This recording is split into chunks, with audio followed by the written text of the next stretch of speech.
Sanya was locked at home and was safe, but Sanya's stability was fake and instead escalated the struggle.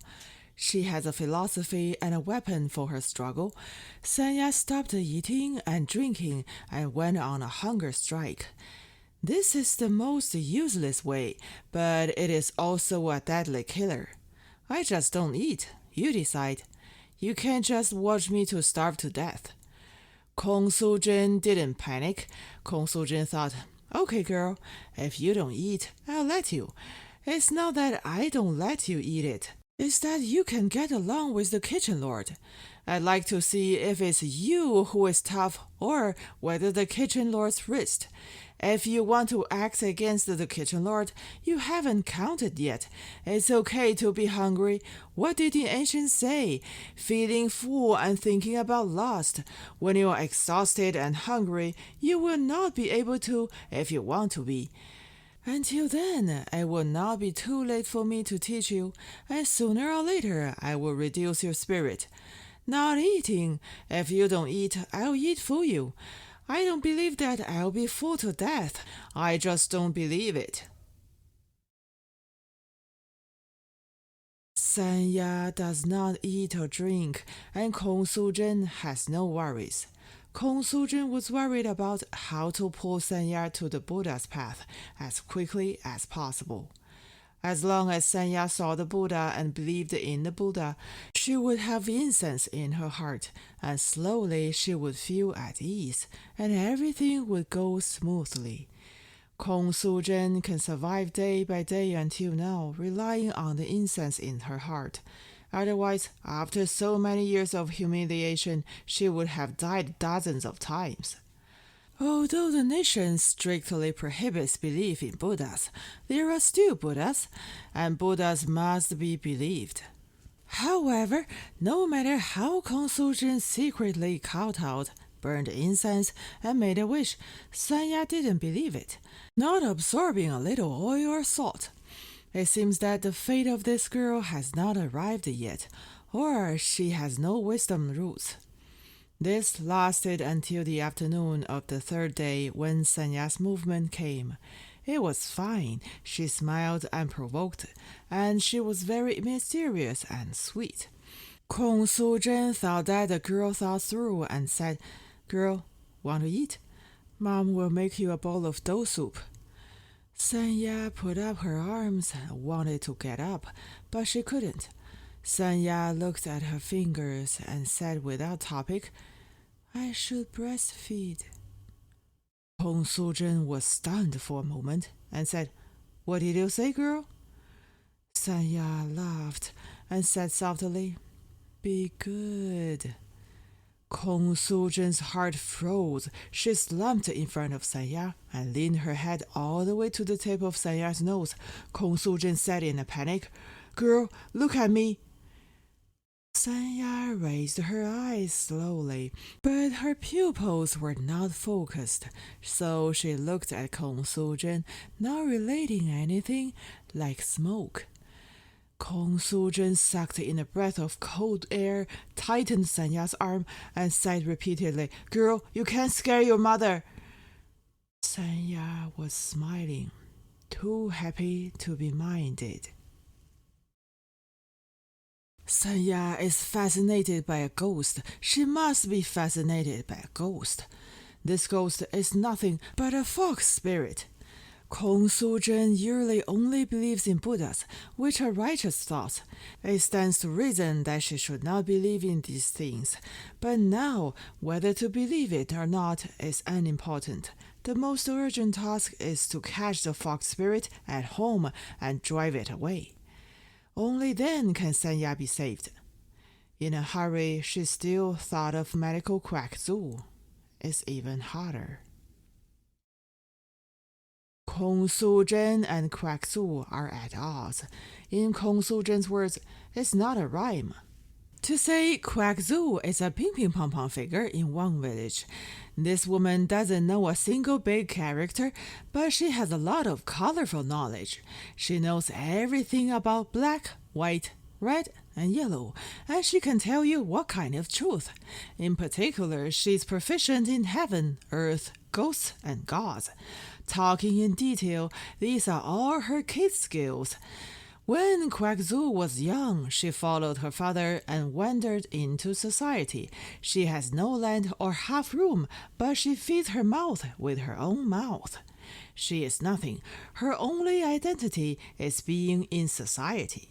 Society nurtured her.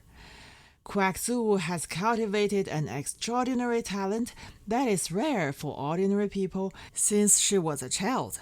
Apart from sleeping, her mouth is always talking and talking all the time. Talk to people in people's language, talk to goats in goats' language, chop the wood in a certain mountain, and drink the water in a certain river. Who else in one village has not heard Quackzoo speak? She's not only neat, but also correct, always correct, and fully qualified to be a party and government cadre below the county level. Since Quackzoo has always been on the right side, it can only be someone else who is at fault. And she has been a long time ago, said it a long time ago, and you just don't believe it. Therefore, for many years, Quackzoo has been an active member of Wang village, participating in everything, and she is indispensable in everything. However, Quackzoo isn't actually interested in human affairs, only saying that she's as awake as possible. What she is really interested in is not people, but ghosts, gods, above the 9 heavens and below the 5 oceans. While fighting with people, Quackzoo is fighting against the heaven, earth, ghosts, gods, the barefoot fairy who hunts at night, and the tail of a fox. Quackzoo caused the wind and rain, rides the lightning, and fights from the height of 8,000 miles to the depth of hell, from 500 years ago to 300 years later. The most important thing is that relying on her unreasonable and unprecedented wisdom, Quackzoo mysteriously, miraculously, and without a teacher has mastered the weapon of struggle, which is language. She's proficient in the celestial language, able to speak with God. She's proficient in earth language, able to speak with earth. And she's also proficient in ghost language and divine language. After her enlightenment, persuasion, promise, coercion, and intimidation, the barefoot fairy and the fox spirit have been peeing themselves and hiding in a dark corner. During Quackzoo's long-term and joyful struggle, Wang village got better day by day, while the fox spirits and the great barefoot fairies got worse day by day. Quackzoo is invincible in battle and is a victorious general. In a sense, Quackzoo's existence defends and guarantees Wang village. She gives many people in Wang village sustenance, security, and private and secret spiritual protection. Kong Su-jin looked down on Quackzoo. It can even be said that it has formed a hatred. In Kong Su-jin's eyes, this woman was not a fucking righteousness, and she didn't even look formal at all. She has been over 40, but has never done anything serious. Totally against her, a hooligan and a freem. It looks like she can't even walk well. It's horizontal and vertical, with a hammer in the east and a stick in the west. She's either a female praying mantis or a female crab. Kong Su-jin couldn't stand it, ignores her. From Kong Su-jin's point of view, this woman does not go to the field, does not work in agriculture, and does not care about her family. She's a scumbag who can't even beg for food. She's also lazy and cheating, eating and drinking completely by pretending to be a god or a ghost. She's born a parasite, belongs to the local ruffians, and should be subject to the dictatorship of the country and the people. However, there is one thing Kong Su-jin can compare to. Quackzoo is poor, even poorer than the poor farmers. She was designated as a farmer laborer when she was divided into groups. As a result, she has an innate advantage in politics and has become a superior person. The most unbearable thing for Kong Su-zhen was Quack Zu's nonsense and garbage at a meeting criticizing Kong Su-zhen. As soon as there's a denunciation meeting, she will come, like singing, like rapping, vomiting and farting randomly. There are also noses and eyes, making them look real. She has such an ability, even if she farts, she can play louder than others. And fading the rhymes, stinking, melodious, and terribly agitation. Everyone likes it. But don't look at Quack Zu's such amazingness. Kong Su-zhen is so unfortunate. In terms of being a human being, Kong Su-zhen is more than Quack Zu. There is no way to change this. It was brought from the womb. Kong Su-zhen has her confidence, and Quack Zu must know it too. The real resentment between Kong Su-zhen and Quack Zu was at the beginning of the Cultural Revolution. At that time, when breaking the Four Oaths was strict, Buddhist deeds could no longer be done all of a sudden. However, in Wang village, there had always been an underground organization, under the leadership of the secularized monk Wang Shiguo, who secretly insisted on doing Buddhist deeds. They have a secret connection. Every few days, they would sneakily gather together, sneakily agree on the time and place of the night, sneakily burn incense, sneakily dissolve paper, sneakily kowtow, and sneakily make offerings. Quack Zu smelled the clues from nowhere and wanted to participate. Quack Zu said that she also grew up smelling the incense. Kong Su-zhen sneered in her heart and said to her heart, "Listen, she also grew up smelling the incense. Incense is dedicated to Buddha. How can you smell it?" The tale of the heterodoxy was exposed. Kong Su-zhen found Wang Shiguo in the field, dragged him to the edge of the kennel, and stated that it was impossible. Kong Su-zhen's side was actually a little selfish. Kong Su-zhen lowered her face and said, "Quack Zu has a dirty heart and is not a pious person. It can be said her anger. In the end, it's not because of anger, but because she's afraid that this woman's tongue is too long and she will expose the good things. Then nothing can be done." Kong Su-zhen didn't want to talk to a sloppy woman like Quack Zu in her entire life. She didn't want to talk to her at all and looked down on her. However, the world is unpredictable. Who would have thought that Sanya was fascinated by ghosts? How does the old saying go? The mountain does not turn, but the water turns. What else can I do? Kong Su-zhen cheekily went to beg her. Why is the human neck so thin? Just to keep the head down. Go low, then. At the entrance of the alley, Quack Zu was on a bench. Her legs were wide apart, and she was chomping all the corn stalks. What's good about corn stalks? It depends.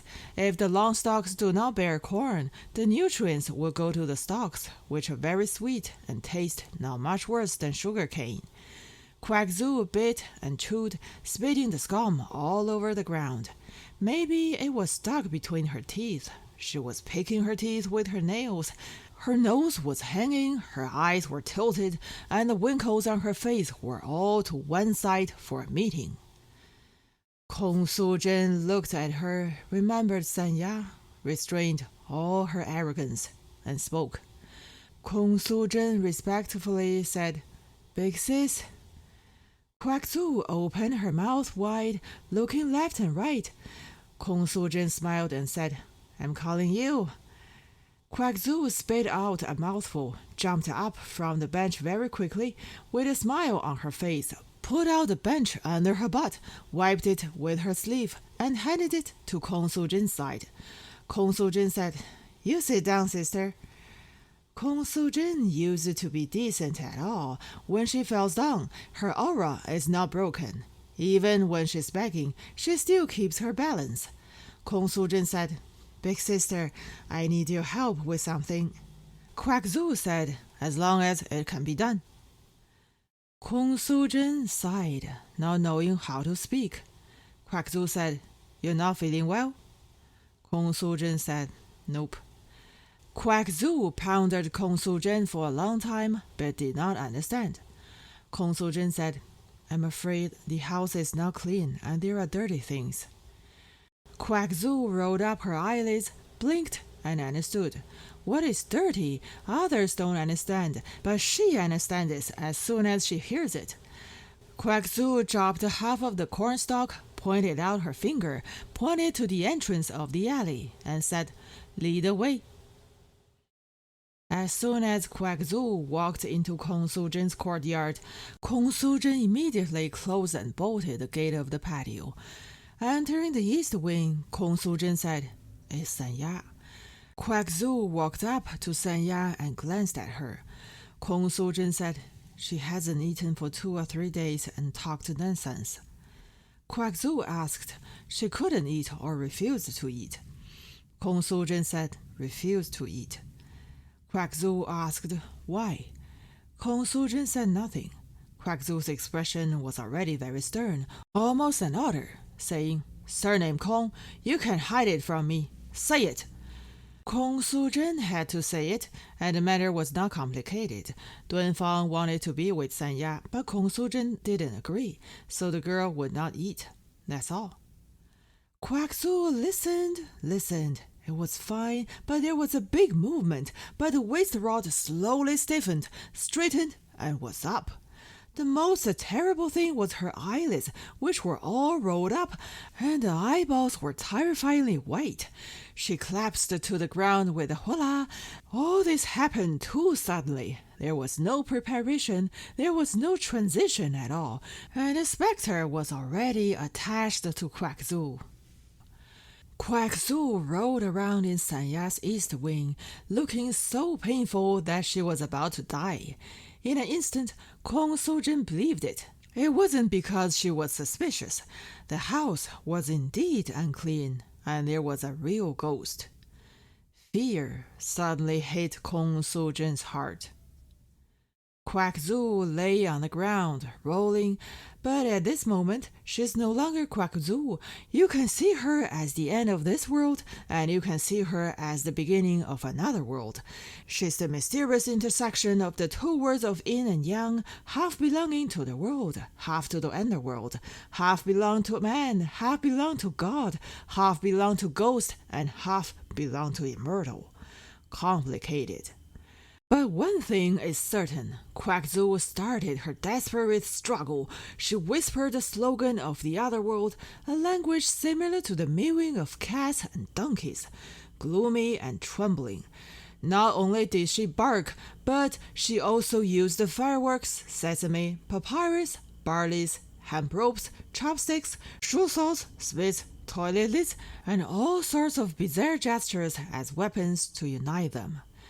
Unity is strength. Quack Zu used this magnificent and destructible power to start a fierce fight against the dirty things. The main room was filled with smoke, and it was sprinkled with messy debris. Quack Zu scooped out the rice from Kong Su-jin's house and sprinkled the pure white rice luxuriously on the ground. Then, using tongs to draw on the rice, she drew many strange and mysterious lines and patterns. According to this pattern, Quack Zu accurately deciphered the specter's direction and location in a hole in the wall, just to the left of the door. On the surface, that's just an ordinary mouse hole, but it's not. Quack Zu clenched the hole in the wall and slowly opened her palm, exerting all her strength, going all out, relying on the powerful attraction of her palm. The spectre was sucked out little by little, but without a trace. Looking at Quack Zu's movements, the spectre's body is strip-shaped, similar to a rope, similar to a snake or an eel. Of course, much longer. Quack Zu wrapped the spectre's body around her arm and started her curse. Her curse is also similar to a cat mewing or a donkey mewing, but it's actually a sentence. Looking at Quack Zu's expression and tone, her sentence was the death penalty. Send it to the execution ground, no need to verify the identity, and it will be executed immediately. Her pupils showed the determination of dictatorship. Quack Zoo suddenly jumped up and stretched the specter's body even longer, just like playing Tai Chi. Then tied its body into a knot, a dead knot, firmly tied. The spectre was moaning on the ground. Kong Su-jin had already heard the spectre scream because Quack Zoo was dubbing the spectre's moan. Quack Zoo didn't do anything, but she didn't stop. She took out a needle and sewed the specter's mouth. After some high-tech squeezing, the specter's body became smaller little by little, down to the size of a button. Quack Zoo tore off a button from her cloth, and a needle and thread in her hand quickly shuttled through the 4 holes of the button. In the end, the spectre was sewn alive into the holes of the button. At this time, Quack Zoo stopped. She hiccuped, a sign that she was back in human form. She was human again, and Quack Zoo again. A profuse sweat. Kong Su-jin was extremely worried and said flatly, "Big sister, big sister?" Quack Zoo sat on a bench, crossed her legs, and said, "Pour the tea, add sugar, add brown sugar." These were human words, so Kong Su-jin understood and immediately obeyed. Quack Zoo didn't drink it, but sprayed the brown sugar tea out of her mouth, spreading like fog. Kong Su-jin's attention was now on the button. She asked worriedly, "Big sister, burn the button." Quack Zoo said, "You dumb. I can't burn it. I can't use a normal fire. There is a special fire. The normal fire would stir it up, so there would be trouble." Quack Zoo put the button in her pocket, ready to treat Sanya. This was a more detailed and complicated job. Kong Su-jin was worried after all. She pointed at the mouse hole and reminded Quack Zoo, "Do you want to block it?" Quack Zoo said, "No, it's an empty house." Kong Su-jin was still worried, but couldn't say anything. She had a hard look. Quack Zoo pulled a hair from her head, burned it, and blew a breath at the mouse hole. Quack Zoo said, "Done." Sanya is sleeping. Quack Zoo glanced at Sanya and found the root of the problem on the spot. Sanya's head was infuriated by the spectre, and it hurt a lot, so she was hooked. Quack Zoo took a step back and stood far away. She wanted to pull for Sanya. Simply put, it is to pull out the pain in Sanya's head. Quack Zoo touched Sanya's head with her hands in the air a few times and found the position. Here we go. She pulled, dumped, pulled, and dumped. In this way, she pulled out hundreds of times and dumped it hundreds of times. The pain in Sanya's head was pulled out by Quack Zoo, and she threw it all over the floor. Kong Su-jin stood aside and watched with great concern. Quack Zoo ordered her to go out. Kong Su-jin refused. Quack Zoo said, "Be careful that I'll throw the pain on you." Kong Su-jin thought about it and went out anyway. Quack Zoo picked up the tea bowl, put her mouth all the way to Sanya's ear, and whispered, "Sanya, Dunfang asked me to come. He asked me to bring you brown sugar. You taste, sweet or not." Quack Zoo put her finger into the bowl of brown sugar tea, dipped it, and then put her finger into Sanya's mouth. Sanya smacked her lips. Sweet. Sanya's eyes opened little by little, and she had no strength. She panted and said, "Where's Dunfang?" Quack Zoo wiped away her tears and said, "Good girl, he's fine." Quack Zoo picked up Sanya, put Sanya's head in the crook of her arm, and said, "Dunfang told me to tell you, you have to be obedient. Come on, let's drink. Girl, you don't even think about it. If you are dead, how can Dunfang live?" Quack Zoo was very sad, and her tears were pounding on Sanya's face. Sanya was worried for a while, sat up, tried her best, used her lips to find a bowl, tried her best, and drank it. When Kong Su-zhen entered the door, Sanya was laying in Quack Zu's arms, drinking quietly, sip by sip, being good like a baby. Sanya finished drinking and was gasping for breath. Kong Su-zhen's eyes met her daughter's. An hour later, Sanya looked at her mother and spit out 2 words. Mom, eat. Kong Su-zhen boiled batter and filled a full bowl, brought in. When Quack Zu saw it, she brought the big bowl back to the kitchen and poured it back into the pot. Quack Zu spit at the big iron pot, another pit, 9 pits in total. Stirred, it was dainty, and there was deep security and mysterious safety in her spits. Quack Zu only filled a small half of the bowl and said sternly to Kong Su-zhen, "That's all. You have to count and let her eat in 72 bites. 1 more bite will not work, and 1 less will not work."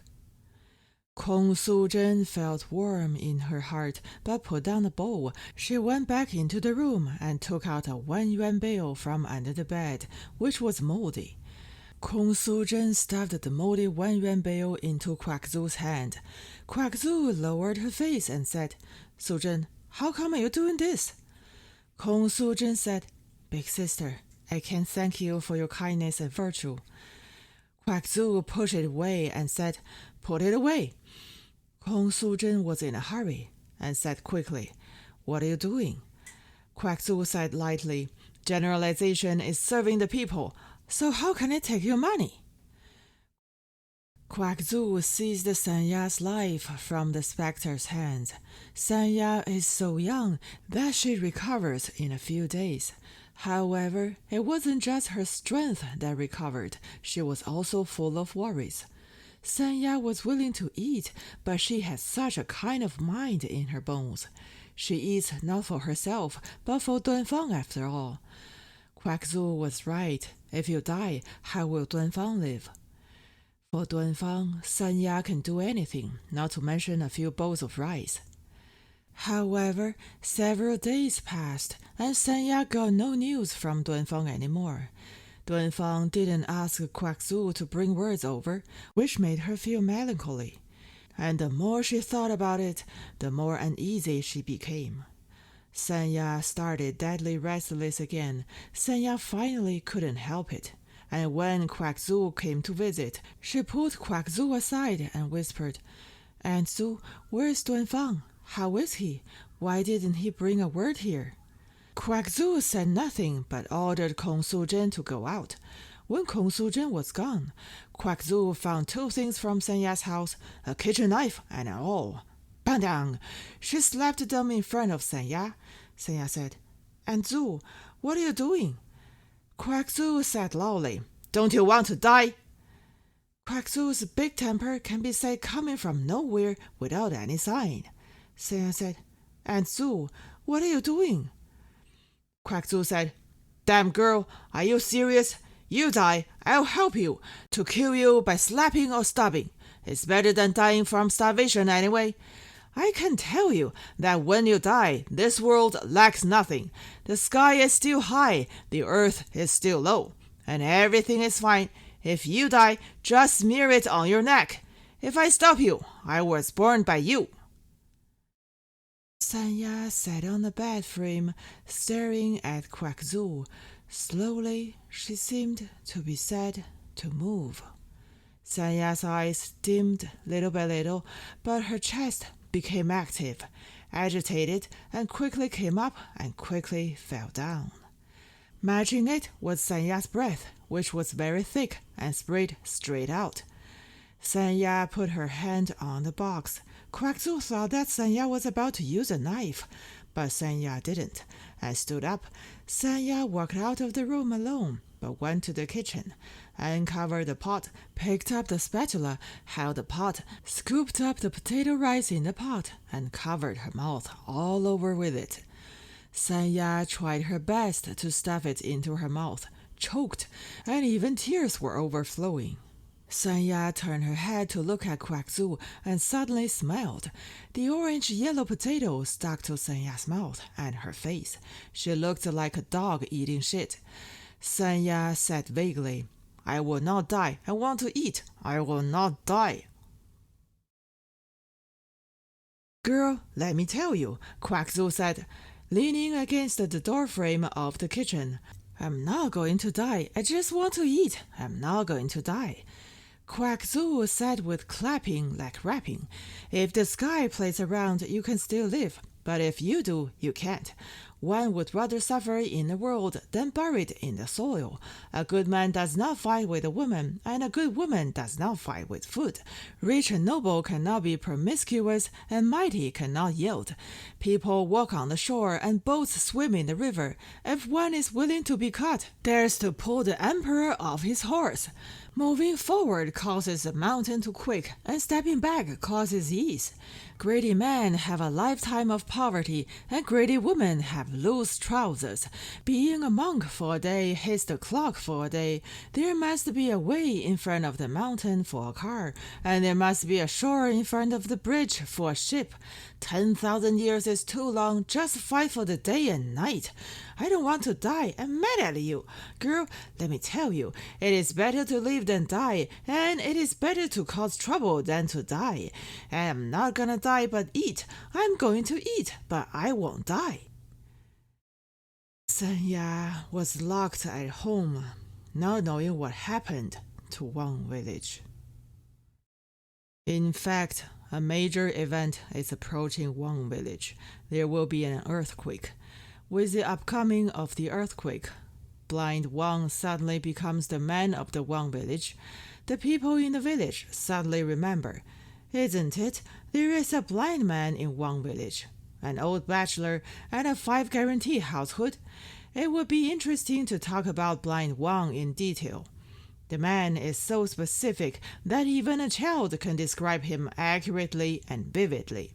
Shoulders slopped, back arched.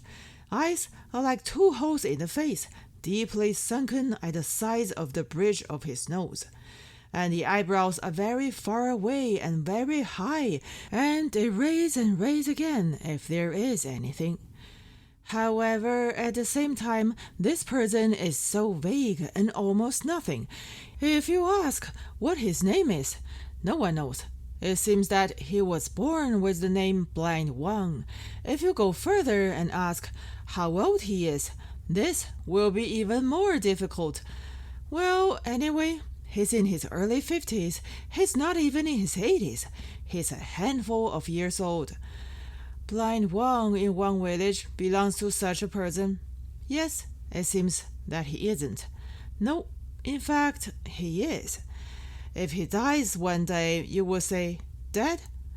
So everyone would know that Blind Wang is dead. However, Blind Wang is not dead yet. He is alive and well. Why do people suddenly talk about Blind Wang? Mainly the news about the earthquake came. As soon as the news arrived, Blind Wang appeared. On the other hand, the news of the earthquake spread as soon as Blind Wang appeared. People in Wang village have always had the impression that Blind Wang is closely related to astronomy and geography, that is, earthquakes. It seems that Blind Wang has been wandering outside for so many years and has been engaged in astronomy and geography research. Once he got the results, came back. Of course, this is just a general feeling. In fact, Blind Wang has not gone anywhere, but has been in Wang village. But people still gathered at the head of the bridge, surrounded Blind Wang, and listened to him talk about the earthquake.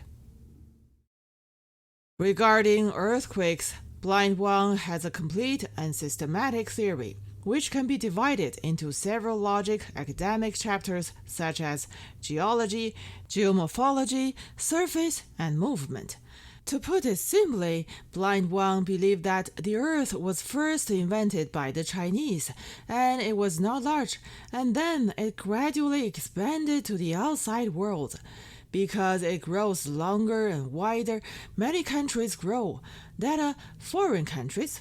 is still growing. Every time it grows to a certain point, the most central area, that is, China, will bear too much force, and with a click, it is an earthquake. The earthquake is a good thing. It shows that China has made another great contribution to the world. That's the reason for the earthquakes. So, what does an earthquake look like? Blind Wang asked. Blind Wang answered himself. He said that when an earthquake comes, the earth will be like the surface of the water, waving and waving. At this time, you can't panic. You have to lay on the ground, nose up, and take a big breath. If you can't swim, it doesn't matter. You follow the cow, grab the cow's tail, and you'll be fine. It's okay. It's okay. It took only an hour for Blind Wang's theory to spread in Wang village. People are panicked, but at the same time extremely proud. The reason is very simple. Blind Wang's theory is accompanied by strong national feelings and has tendency to patriotism. People in Wang village like it. Generally speaking, no matter what it is, as long as it's related to national feelings and patriotism, the people of Wang village firmly support it. There is absolutely no ambiguity on this point. Earthquake is revolutionary, progressive, and advanced in the general direction. Blind Wang theory has fully clarified the origin of the earth and revealed the truth of history. The earth is nothing else. It is the crystallization of the diligence and wisdom of the Chinese people. The earthquake is the sacrifice made by the Chinese nation for mankind. The earthquake is desolate, noble, and has the mind of internationalism. As a Chinese, it is worse to endure an earthquake. If international can be achieved, let the earthquake come more violently. Wu Manling had just finished the earthquake work conference call in Zhongbao town, and she heard rumors all over the place when she returned to Wang village. After an afternoon of dissemination and processing, Blind Wang's new theory has changed beyond recognition. For example, about the earthquake, the villagers said this. An international meeting was held in Beijing not long ago, and the meeting decided on the earthquake. Just when the important decision of the earthquake was made, the Chinese representative raised his hand to speak, and the Chinese representative repeatedly pleaded for the earthquake to be placed in China. Because China's land is big, and because the Chinese people have accumulated rich experience of struggle in the process of fighting against heaven and earth. This work must be undertaken by us. As long as the Chinese people unite, they can completely knock the earthquake to the ground and step on one foot. So it will never turn over. Wu Manling was very angry when she heard such rumors. After a timely and effective investigation, the root cause was found. The commander-in-chief of the rumors was Blind Wang. Wu Manling clapped the table and ordered people to arrest Blind Wang and take to the brigade. Considering that Blind Wang is a blind man, they did not bind him. Because he was not tied up, Blind Wang was so proud of himself that he made himself a revolutionary martyr who went to the execution ground without hesitation. A large group of people followed behind him like a crowded and solemn parade. Blind Wang walked toward Wu Manling as if he saw her. He stopped and stood firm. The brigade was full of people. In front of everyone, Wu Manling scolded Blind Wang for a while. She warned Blind Wang that if he dared to talk nonsense again, he would be locked up. Blind Wang raised his head and smiled with his eyes closed. There was something provocative in his smile and mental preparation for protracted battle. Blind Wang asked Wu Manling back and said, "May I ask Secretary Wu, then tell me, where did the earth come from?" This question is a big one with a groundless nature. Wu Manling couldn't speak for a while. Fortunately, Secretary Wu is a person who cannot be disturbed. She looked into the river crossing the square in front of the brigade department. Mr. Gu came over with his small sampan. Wu Manling sent someone to call Mr. Gu up and dragged him in front of Blind Wang. After listening to the briefing, Mr. Gu opened his mouth and showed his position as soon as he opened his mouth. He was firmly on the side of the branch secretary of Little Wu. Gu Hou said that Blind Wang's words were wrong. Mr. Gu raised his head and began to popularize science. He made a gesture, folded his hands into a ball, and said, "Simply put, scientifically, the earth is round." Blind Wang said, "Fart."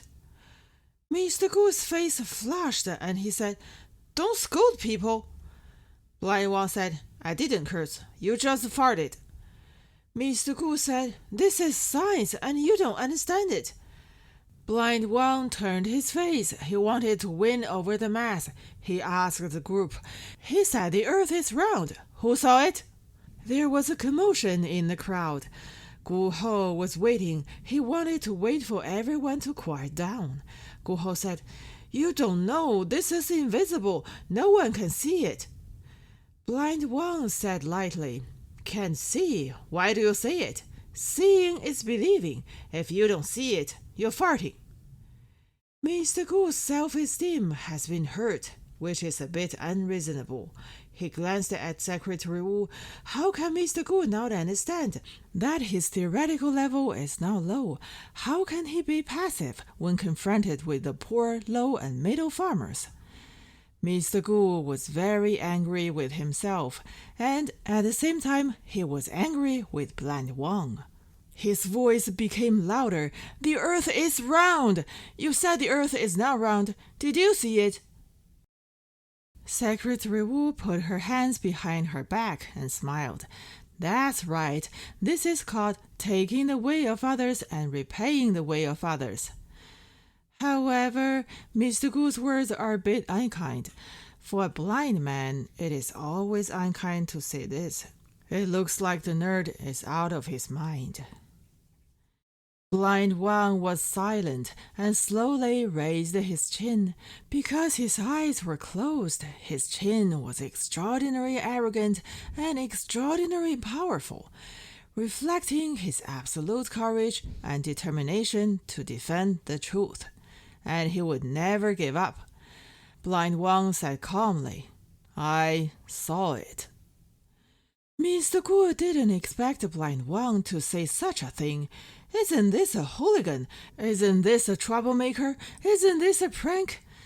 Mr. Gu was very embarrassed and became more and more unkind and even spoke in a sarcastic tone.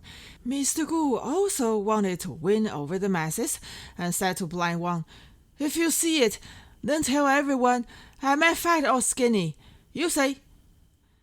Blind Wang raised his eyebrows and said something earth-shattering. "I see the smell of dog shit on your body." The crowd erupted in laughter. It's a good laugh. That is to say, Blind Wang's united front was successful, and at the same time, it pushed the atmosphere of the scene to a high tide, and suddenly gained the upper hand. In Wang village, there is such a tradition of who is right and who is wrong. It doesn't matter. It doesn't matter at all. What matters is who has the ability to control the atmosphere of speaking in his own hands. Whoever controls the atmosphere is right. Truth is the atmosphere. The truth is the heart. Blind Wang knew that he had won, but he had to be rude and beat the drowning dog. He inquired, "Does your body smell like dog shit? Does it? Does it?" The people in Wang village started booing together. Mr. Gu stood there, embarrassed, angry, anxious, unable to speak, and didn't know what to say to respond Blind Wang. Marx did not mention this question, not even Chairman Mao. Wu Manling put down her arms and crossed them. She looked at everything in front of her eyes and was extremely disappointed. She shook her head, extremely disappointed. She thought to herself, intellectuals can't do it. They can't be counted on. It doesn't look wrong at all for a scholar to lose 10 rebels. Wu Manling took over the words and shouted at Blind Wang, "The primary task now is earthquake prevention and earthquake resistance. It is the party's task, the national task. Listen to you or listen to the superiors." Blind Wang lifted easily and asked in a low voice, "When did I say not to prevent an earthquake or not to resist an earthquake? When did I say that? I am a 5-guarantee household, and Wang village supports me. Even if the earthquake shook me to the United States, I still want to say Wang village is good." Blind Wang's words were well said, and they were also emotional and deeply rooted in the hearts of the people. Wu Manling observed the situation and took the lead in applauding. Everyone applauded together. There was warm and lasting applause at the front of the brigade. This spontaneous mass meeting reached an agreement in an unexpected situation and ended without a hitch. This concludes the conference. After this meeting, Blind Wang became a real authority. In the days to come, people often saw such a scene. Regarding the earthquake, people did not unite around the brigade headquarters, which was rare, but came to the front of Blind Wang's hut simultaneously and consciously. They were more willing to believe Blind Wang. This time, Wu Manling was passive, and no one responded to her instructions. No matter how Wu Manling called on the comrades to build earthquake resistance shelters through the loudspeaker, people just didn't listen. They can swim, and when an earthquake hits, they just swim out of the house. Wu Manling had no choice but to hold an on-site meeting, but the effect was still insignificant. On such hot days, who wanted to suffer in a shelter? Of course, after a long time, there was no earthquake, and people were further indifferent to earthquakes. Wu Manling thought for a while and moved back to the brigade.